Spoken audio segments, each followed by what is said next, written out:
안녕하세요. 오늘은 계측공학 압력과 속도, 유량 측정에 대해서 한번 나가보도록 하겠습니다. 그래서 교과서 기준으로는 이게 9장에서부터 10장까지인데 오늘 한꺼번에 좀 간략하게 한번 나가보도록 하겠습니다.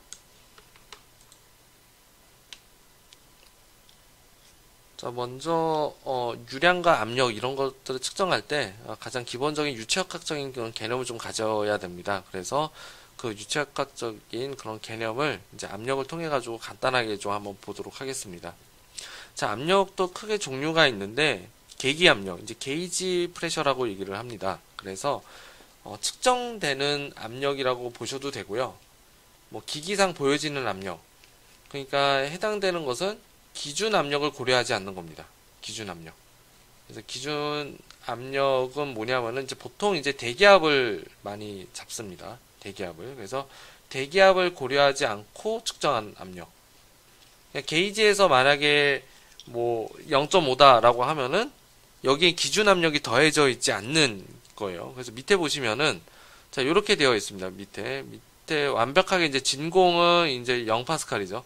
그렇죠? 0파스칼 이렇게 되는 거고 보통은 대기압이 이렇게 있습니다. P0 표준 대기압 그렇게 되어 있고 그 다음에 이 대기압을 기준 압력으로 잡는 경우도 있고 아니면은 표준 압력이 있습니다. 계기마다 좀 약간 다를 수도 있는데 그 압력이 뭐 대기압보다는 좀 차이가 좀 있을 수는 있어요. 그래서 그 압력을 기준으로 잡는다라고 하면은 이게 바로 기준 압력이 되겠죠. 그래서 그 기준 압력보다 게이지에서는 그 기준 압력을 뺀 증가량 부분을 얘기해 주는데 그 부분이 바로 게이지 압력이라고 생각하시면 됩니다. 근데 일반적으로는 절대 표준 압력이랑 대기압을 거의 비슷하게 두고 보여집니다. 그래서 좀 추가적으로 좀 알아두시면 좀 좋을 것 같고 같은 경우도 있고 다른 경우도 있어요. 일반적으로 저는 같은 경우를 좀 많이 본 것 같습니다. 자, 그 다음은 절대 압력, 앱솔루트 프레셔라고 그래가지고 기준 압력을 포함시킨 압력. 기본적으로 대기압을 포함시킨 거죠. 그래서 앱솔루트 같은 경우에는 게이지 플러스 이제 대기압. 이렇게 보시면은 될 것 같고요. 자, 대기압은 여러분들이 알고 있는 이 지구 자체에 가지고 있는 압력인 겁니다. 그래서 좀 보면은 한 10만 파스칼 정도 돼요. 10만 파스칼 정도, 요 정도 되고요. 그 다음에 1 ATM 이게 1대기압 1대기압입니다. 이런 식으로 또 표현을 하는 거고 근데 영국 단위로 잉글리시 단위로 이렇게 얘기를 할 수도 있고 근데 바라는 표현도 써요. 그래서 원 바를 하면은 이게 10만 파스칼입니다. 그래서 원 바로 표현하고 아니면은 1.01325 바 이렇게 또 표현을 합니다. 자, 그래서 저건 측정으로 나눈 거고요. 자, 물리적으로 나누면은 어떻게 되어 있냐? 정압과 동압, 그리고 두 개를 더하는 토탈 프레셔, 전압이라고 합니다. 전체 압력, 이렇게 얘기를 합니다. 자, 정압이라고 하는 것은 스태틱 프레셔라고 얘기를 하고요. 흔히 대기압이라고 하기도 하고요. 혹은 기준 압력, 뭐 같이 혼용해서 쓰는 분도 있는데 사실은 혼용해서 쓰는 단어는 아니에요. 자, 정압은 이제 기준 압력이라고 해서 유동이 없을 때 걸리는 압력을 정압이라고 얘기를 합니다. 그래서 이제 나중에 보시면 유속을 측정할 때 제일 많이 쓰는 게 바로 피토간이라고 보시면 되는데 이 피토간이 이 오른쪽에 보시는 요 그림처럼 생겼습니다. 자, 그래서 유속이 이렇게 흘러가요. 자, 흘러가면은 자, 어떻게 되냐면은 여기 관이 굉장히 작고 그리고 벽면이 점성력이 있기 때문에 유체는 그냥 이렇게 지나가는 경우가 많습니다. 대부분. 잘 안 들어가요. 이쪽으로. 관성도 있고 해가지고. 자, 그랬을 때 위에서 측정하는 것과 밑에서 측정하는 요 압력 있죠. 자, 이 밑에 있는 압력을 한번 잘 볼게요. 자, 밑에 있는 압력은 이제 유체역학을 좀 배우시면 알겠지만은 이 벽면에서의 유동은 속도가 0입니다. 왜냐하면은 사실 요게 이렇게 속도가 흐르지 않고 이제 측류인 경우로 얘기를 할게요. 측류인 경우에는 이런 식으로 2차 포물선으로 되고요. 난류인 경우는 포물선은 아니지만 그래도 경계측이 항상 발생이 됩니다. 이런 식으로. 자, 여기서의 벽면에서의 속도는 유속은 0이에요. 그리고 가운데에 있는 유속은 정말 빠르겠죠. Umax라고 해보겠습니다. 자, 그랬을 때 이 정압은 뭐냐면은 벽면에서 측정하는 압력을 얘기하는 거예요. 즉 뭐냐면은 속도가 0인 경우. 그래서 유동이 없는 경우에 측정되는 압력이 바로 스태틱 프레셔다 라고 보시면 됩니다. 자, 그럼 동압은 뭐냐? 유동이 있을 때 발생하는 압력인 거예요. 그래서 동압은 바로 측정이 되는 게 아니고, 자, 밑에 보시면은 전압을 이해해야지 동압을 측정할 수가 있어요. 자, 뭐냐면 전압은 유속이 있는 곳에서 그냥 측정되는 값입니다. 그래서 이게 이제 전압인데, 전압은 정압과 동압의 합으로 나와져 있어요. 이게 이제 베르누이 법칙인데 어떻게 되어 있냐면은 정압이 있고요. 동압은 어떻게 측정이 되냐? 위에서도 보는 것처럼 2분의 1의 밀도의 속도의 제곱이다. 요게 m의 v제곱, 약간 운동 에너지처럼 보이죠? 그렇죠? 그래서 요게 이제 동압입니다. 그래서 전압은 유속을 포함하고 정압을 포함하고 있는 압력이에요. 자, 그러면 어떻게 측정이 되겠어요? 자, 위에 있는 거는 전압, 토탈 프레셔가 되겠고, 밑에는 정압이 측정이 되죠. 스태틱 프레셔. 그럼 토탈에서 스태틱을 빼면 어떻게 되겠어요? 토탈에서 스태틱을 빼면은 동압이 나오죠. 다이나믹 프레셔. 이 다이나믹 프레셔에서 뭐를 구하는 거예요? 유속을 구하는 겁니다. 그래서 U를 제외한 나머지 이항시켜서 루트를 씌워주면은 U라고 하는 유속은 로우분의 2의 전압과 정압의 차이라고 보셔도 될 것 같아요. 그래서 이게 이제 피토 정압 간의 원리라고 생각하시면 됩니다. 그래서 이렇게 압력을 한번 해봤고요. 이제 피토가는 이제 전압과 정압의 차이를 이용해서 계산하는 겁니다. 자, 그래서 압력 기준 계기를 봤었을 때 이제 U자간 압력계가 있습니다. 마노메터라고 되어 있는데 어떻게 생겼냐면은 이렇게 수정구가 있어요. 이게 유리구가 있어서 이 두 개의 압력을 차이는 어디서 반영이 되는 거냐면은 이 베르누이 법칙에 의해서 이 온도, 이 높이의 차이가 좀 발생을 합니다. 자, 그러면 어디에 압력이 가장 크냐면은 원래는 이제 이렇게 높이 차가 발생을 하면은 두 개의 압력은 같아요. 자, 두 개의 압력은 같은데 그 차이가 어디로 발생을 하는 거냐면은 H로 발생을 하는 겁니다.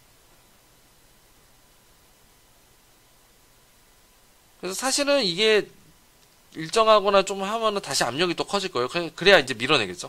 그렇죠? 그래서 이 P1이 밀어내는 힘이 더 크다라고 보시면 되겠고요. 그래서 P1과 P2가 빼져 있는 요 차이는 어떻게 되어 있냐면은 이게 이제 위치 에너지처럼 쓰이는 겁니다. 물기둥이랑 똑같아요. 그래서 로우 GH만큼 차이가 발생을 한다. 그래서 로우라고 하는 것은 액체의 비중을 얘기하는 거고요. 자, 비중은 뭐냐면은 밀도에다가 중력 가속도 곱한 겁니다. 그래서 이거 비중이라고 표현하고요. 기체의 비중도 역시 마찬가지인 거고요. 그래서 액체와 기체를 뺀 나머지 그 차이가 P1과 P2다 라고 보시면 돼서 이 P1, P2의 차이를 나타내 줄 수가 있다 이런 겁니다. 자, 그랬을 때 정적 감도가 뭐예요? 정적 감도는 어떻게 되냐면 K는 F, 인풋을 곱해서 아웃풋을 내는 그런 개념이었었죠. 여기서의 인풋은 뭐냐면은 힘이기 때문에 프레셔가 되겠죠.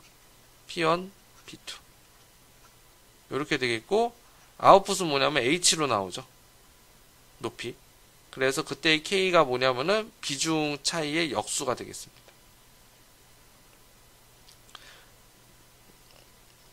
그래서 측정이 가능한 편차가 좀 따로 있습니다. 좀 U자 같은 경우에는. 그래서 편차가 너무 큰 경우에는 관찰이 좀 어렵다 이런 단점이 있고요. 자, 그래서 탄성 압력을 좀 보면은 이제 그 유체를 측정하는 데 있어서 이제 고체의 어떤 팽창력을 좀 압축력과 팽창력을 좀 보는 그런 계기가 되는데 그 계기 중에 대표적인 게 바로 부르돈관이라고 있습니다. 자, 부르동관은 뭐냐면 압력이 이렇게 증가가 되면은, 자, 여기 오른쪽에 보시는 그림이 좀 더 편안할 겁니다. P1이 있으면 P2 같은 경우에는 주변에 있는 압력이고요. P1은 측정하는 압력입니다. 그러면은 이게 어떻게 되겠어요?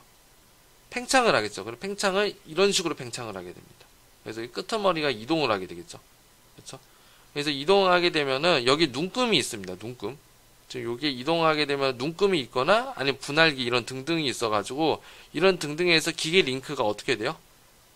작동을 하겠죠. 그래서 그 작동하면서 해당되는 눈금을 가리키게 되는데 그 눈금을 이용해서 압력을 계측하는 게 바로 부르돈관이라고 보시면 됩니다. 곡선, 갈고리 모양처럼 곡선처럼 생겼어요. 그래서 이 안에 압력이 집어넣게 되면은 탄성 범위 내에서 이게 움직여지겠죠. 그렇죠? 그래서 움직여졌을 때 가리키는 계기가 바로 해당 내부의 압력이 된다라고 보시면 됩니다. 그래서 이게 바로 부르돈관이라고 보시면 될 것 같고요. 그다음 벨로우즈 센서라는 것도 있습니다. 그래서 밖에 있는 압력과 이제 안에 측정하려는 이 압력. 그러면 압력이 이제 발생을 하게 되면은 밖에보다는 안에 들어간 P1이 더 세야 되겠죠. 그러면은 어떻게 되겠어요? 여기 구불구불했던 관이 팽창을 하게 됩니다. 그래서 팽창을 하면서 뭐를 이동시키냐면은 여기에 있는 가변 저항을 이동시키게 되는 거예요. 그럼 가변 저항이 이동이 되면은 뭐가 바뀌냐면은 I 값이 바뀌겠죠. 혹은 전압이 바뀔 수도 있고요. 여기 전압이 걸린다라고 하면은 전압을 측정하면 전압이 바뀌게 돼 있고요. 그래서 전류 혹은 전압이 바뀌는 그 차이를 이용해서 이 압력을 계산해 줄 수가 있다는 겁니다. 자, 그래서 대부분 이게 선형적으로 비례해서 측정이 됩니다. 그래서 P1을 이렇게 전압 차이에 의해서 계산해 줄 수가 있다. 그리고 이 방법은 뭐냐면은 이 구불구불한 굴곡이 있는 관의 탄성을 이용했다라고 보시면 됩니다. 자, 그리고 또 다이어 프레임이라는 게 있는데 두 개가 다 열려 있어요. 그래서 P1과 P2 한쪽은 이제 대기압으로 좀 두는 경우가 있어서 P1 같은 경우에 이 가운데 있는 막이 휘어지는 그런 현상이 발생을 하겠죠. 그렇죠? 그래서 피어 있는 요 막의 차이를 어떻게 하냐면 오른쪽을 보시면은 이게 막이 휘어지겠죠. 그렇죠? 자, 그런데 여기는 전류가 흐릅니다. 이 전류가 흐른다고 이게 막이 있는 경우에는 이 역할이 뭐냐면 축전기 역할을 하죠. 그렇죠? 자, 그래서 축전기는 이제 전기 용량 상수를 쓰고요. C값. 그래서 어떻게 되냐? 유전율은 D분의 A로 이렇게 표현을 할 겁니다. 이 A라고 하는 게 판넬의 이제 면적을 얘기하는 거고요. D는 뭐예요? 이 거리를 얘기하는 겁니다. 판의 거리. 이 판의 거리가 어떻게 되겠어요? 가까워진다라는 겁니다.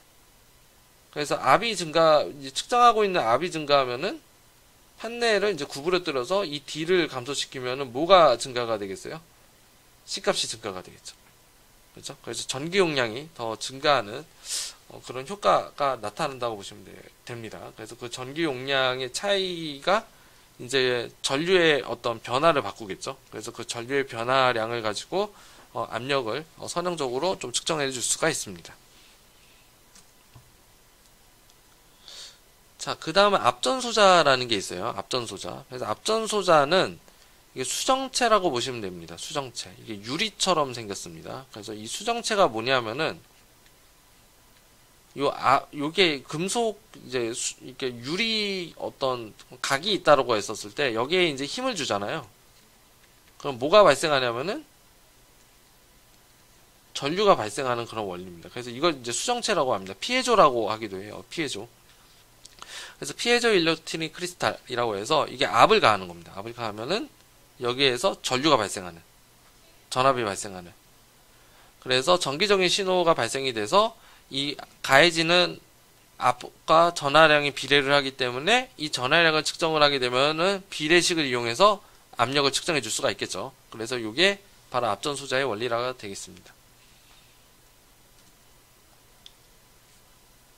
자, 아까 피토 정압관 좀 다시 설명을 했는데 이렇게 생겼습니다. 피토 정압관. 그래서 유속이 있고 여기에서는 전압, 토탈 프레셔. 그리고 여기에서는 뭐냐면은 스태틱 프레셔. 토탈과 스태틱 프레셔를 연결해 주고요. 요 연결하는 요게 마치 뭐예요? 아까 U자관 기억나시나요? 그 U자관의 높이 차이가 또 발생을 하겠죠. 그 높이 차이를 이용해 가지고 또 유속의 속도를 또 볼 수가 있겠고요. 그리고 이렇게 생긴 것도 있고 밑에처럼 생긴 것도 있습니다. 이렇게 요 가운데를 보시면은 이렇게 생겼습니다. 이렇게 관이. 그래서 다 이제 유체가 다 들어가서 한쪽은 막혀 있고요. 막혀 있는 곳은 정압이 되겠죠.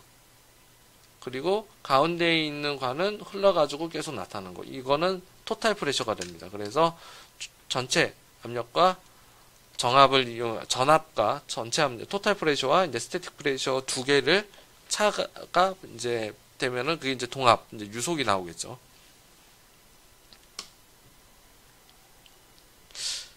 자, 다음은 열풍속 측정기가 있습니다. 열풍속 측정기. 그래서 어떤 원리를 쓰냐면요. 뜨거운 물체와 차가운 유체 사이에 전달되는 열 전달률과 유속과의 관계가 어떤 관계식을 갖냐면은 아래의 관계식을 갖습니다. 이 아래의 관계식이 무슨 법칙이냐면 이게 바로 킹의 법칙이라고 합니다.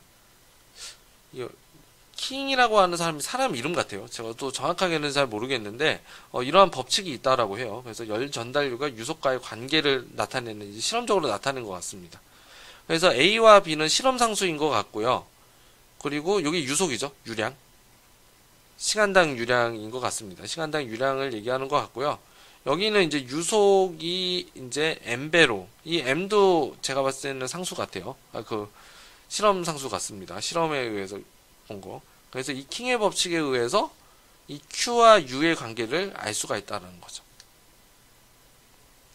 그래서 이렇게 측정하는 게 바로 열풍속이라고 보시면 됩니다. 그래서 차가운 유체 이렇게 되고 안에 있는 거는 뜨거운 물체입니다. 고체 덩어리 뜨거운 게 있어서 이걸 가지고 측정해 주는 방법이라고 보시면 되겠습니다.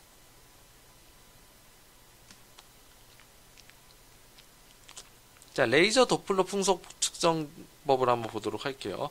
자, 도플러 효과라고 하는 것은 움직이는 사람에 대해서 방사되는 주파수가 관찰자마다 다르다라는 겁니다. 관찰자에 대해서 멀어지면서 소리가 발생을 하면은 저주파수가 발생이 되고요. 관찰자가 가까이 가면서 소리가 발생이 되면 고주파수가 발생이 되는 거죠. 그러니까 움직임에 따라서 프레셔의 방사의 파장이 달라진다라는 거예요. 밀려서 이제 들어간다라든지 아니면 늘려서 들어간다라든지 그런 등등을 이용해서. 자, 그래서 레이저가 좀 있으면요. 이 레이저의 빔이 갈라지게 되고요. 그래서 두 개가 갈라지는데 이 중간에 유동이 발생을 합니다.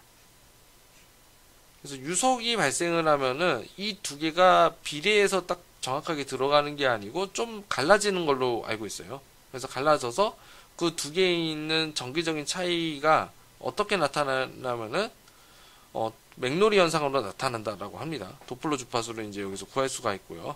자, 그래서 이런 어떤 관계식을 이용해 가지고 주파수의 변화량을 이용해서 유속을 측정할 수가 있다. 그래서 이런 법칙을 사용한다고 보시면 됩니다. 자, 이제 유량을 측정하는 것을 한번 볼 건데요. 자, 유량은 크게 두 가지가 있습니다. 그래서 최적 유량이 있고요. 볼륨 이제 플로우 레이시 있고 매스 플로우 레이시 있습니다. 질량 유량이 있습니다. 자, 최적 유량은 뭐냐면 단위 시간 동안 흘러가는 최적을 얘기하는 거예요. 그래서 단면적 곱하기 유속입니다. 단면적 곱하기 유속이고 이거 적분값으로 하면 이제 면적 이제 이중 인테그랄을 좀 씌우시면 될 것 같고요. 자, 질량 유량은 매스 플로우입니다.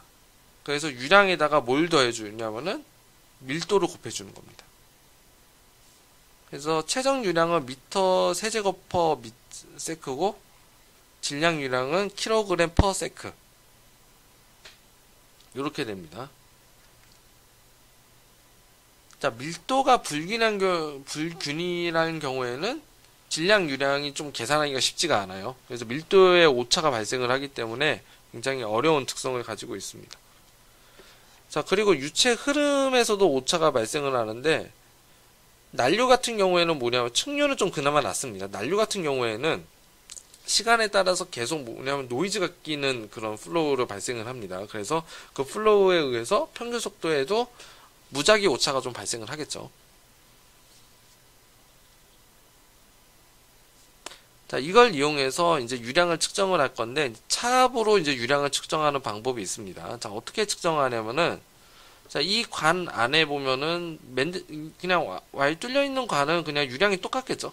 어떤 면적이든. 그렇지만은, 요렇게 조그만한 어떤 동그란 어떤 장치를 달게 되면은, 그 장치가 바로 이제 오리피스라고 합니다. 이거를, 오리피스. 그리고 노즐이라는 표현도 쓰고요. 벤출리. 벤처도 이렇게 쓸 수가 있고요. 벤출리. 자, 그래서 두 개, 세 개를 쓰게 되면은, 자, 뭐가 발생하냐면은, 여기까지는 피토관의 압력이라고 보시면 되겠는데, 앞에 뭐가 붙냐면은, 계수가 붙습니다. 그래서 이 비례상수가 붙고요. 이거는 이제 동합 관의 유속이 되겠죠. 그렇죠?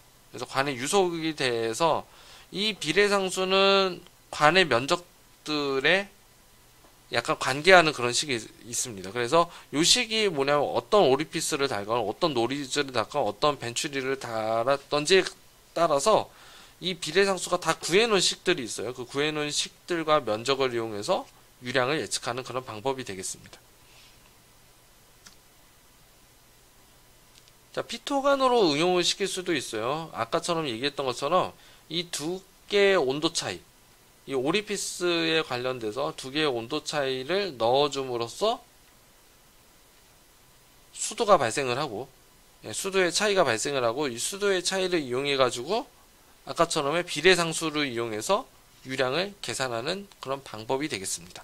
그래서 이게 차압 유량계의 이제 원리가 되겠고요. 자, 그 다음은 이제 와류 유단계가 있습니다. 그래서 볼텍스 플로미터라고 좀 정의를 하고요. 자, 와류라고 하는 것은 뭐냐면은 동체 표면에서 유체가 이탈되는 현상을 얘기하는데 박리라고 얘기합니다. 세퍼레이션이라고 해요. 그래서 이걸 위에서 본 실린더라고 봤으면은 유체가 이렇게 지나가잖아요. 그럼 이게 매끈하게 지나가지가 않고 이런 식으로 지나갑니다. 이런 식으로 이렇게 돌아간다라고 보시면 되겠죠. 이런 식으로요. 이 흐름 자체가 이 흐름을 그래서 이거 와류라고 얘기를 합니다. 와류 볼텍스라고 얘기를 합니다. 자, 그런데 밑에 이제 스트로일수가 뭐냐면은 자, 볼텍스가 생길 때 어떤 현상이 발생하냐면요. 이 면적을 이제 동그라미로 예를 들게요. 자, 요렇게 회전을 하는데 이 회전이 방향이 두 개가 반대입니다. 자, 한쪽은 이쪽으로 회전하고요. 한쪽은 이쪽으로 회전해요. 자, 이 뜻은 무슨 뜻이냐면은, 자, 나중에 흐름으로 이제 이 유체역학에서 또 배우시게 될 텐데, 여기에 압력, 위에 있는 압력이 교차해 갑니다. 그래서 처음에 여기가 플러스였다가 여기가 고압이고, 여기가 저압이고, 그리고 조금 지나면은 여기가 저압이고, 여기가 고압이고, 그래서 고압, 저압, 저압, 고압이 계속 반복적으로 일어납니다. 그래서 요 반복적으로 일어나는 요 깜빡깜빡 거리는 요 주파수가 바로 와유동 주파수입니다.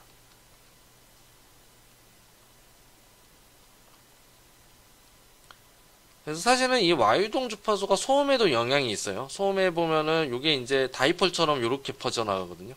밑으로. 플로우와 수직한 방향으로 이렇게 퍼져나갑니다. 수직한 방향으로. 그래서 이거를 이제 스트랄 넘버라고 합니다. 스트랄 넘버. 스트랄 이제 주파수라고 해요. 깜빡깜빡거리는 거. 그러면 어떤 식으로 완성을 시키냐면은 이 면적에 대해서 이게 이제 유체역학이 굉장히 비선형이기 때문에 면적마다 다 비례하고 뭐 이게 뭐였죠? 여기 파라미터를 시킬 수가 없어요. 비선형이기 때문에.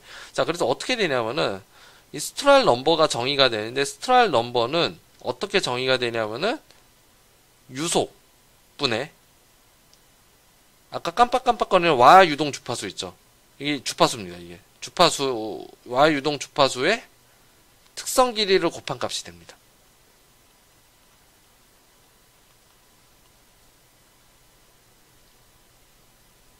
그래서 유속과 이렇게 유속과 그 다음에 깜빡깜빡 거렸을 때 이렇게 와 유동되는 어떤 그 플로우가 있거든요. 그 플로우의 차가 바로 스트로랄 넘버다라고 보시면 돼요. 돈체가 이게 진동을 하게 됩니다. 이게 와유동 주파수가 이제 진동이라는 표현도 쓰는데 이것도 일부 맞는 표현이에요. 왜냐하면 이 구조물이 있잖아요. 구조물. 이 구조물이 힘을 플러스 마이너스 마이너스 플러스 이런 식으로 받다 보면은 사실은 이 구조 자체가 좀 이렇게 약간 살짝 흔들립니다. 이 흔들리는 것까지 모사하는 거는 굉장히 어려워요. 사실은 어려운데 이 위아래로 이렇게 그 플로우가 수직하는 그 방향으로 양력 방향으로 이렇게 흔들린다라고 보시면 돼요. 흔들리면서 플로우도 이렇게 같이 이렇게 돌아간다라는 거죠. 그래서 이 흔들리는 주파수와 특성 길이, 그 다음에 유속으로 나눠주면은 역시 측정이 뭐예요? 유속을 측정하는 거예요. 유속. 이 유속을 측정하면은 스트로랄 넘버가 면적마다 다 나와 있습니다. 그래서 면적마다 다 정해져 있고요. 뒤에 보시면 아시게 될 겁니다. 그래서 F랑 D, F도 측정이 가능하고 D도 측정이 가능하다. 그래서 스트로랄 넘버는 어떻게 계산이 되냐면은 다 실험값입니다. 수직으로 되는 건 0.16, 0.19, 0.19, 0.15, 0.12. 그리고 박판으로 되어 있는 요 얇은 거는 뭐냐면 0.04 정도 됐던 것 같고, 제 기억에는 반지름은 0.2였습니다. 0.2. 물론 이게 그 레이놀즈 넘버에 따라 달라요. 그래서 지금 밑에 표기가 되어 있죠. 레이놀즈 넘버가 10,000 이상인 경우만 이게 계산이 된다라고 되어 있어요. 그 이하는 예측이 불가능합니다. 그리고 아마 10만 이하까지만 맞고 10만 이하 이상부터는 다시 스트로랄 넘버가 좀 다 달라져요. 그래서 그런 어떤 특징이 있다라고 보시면 됩니다.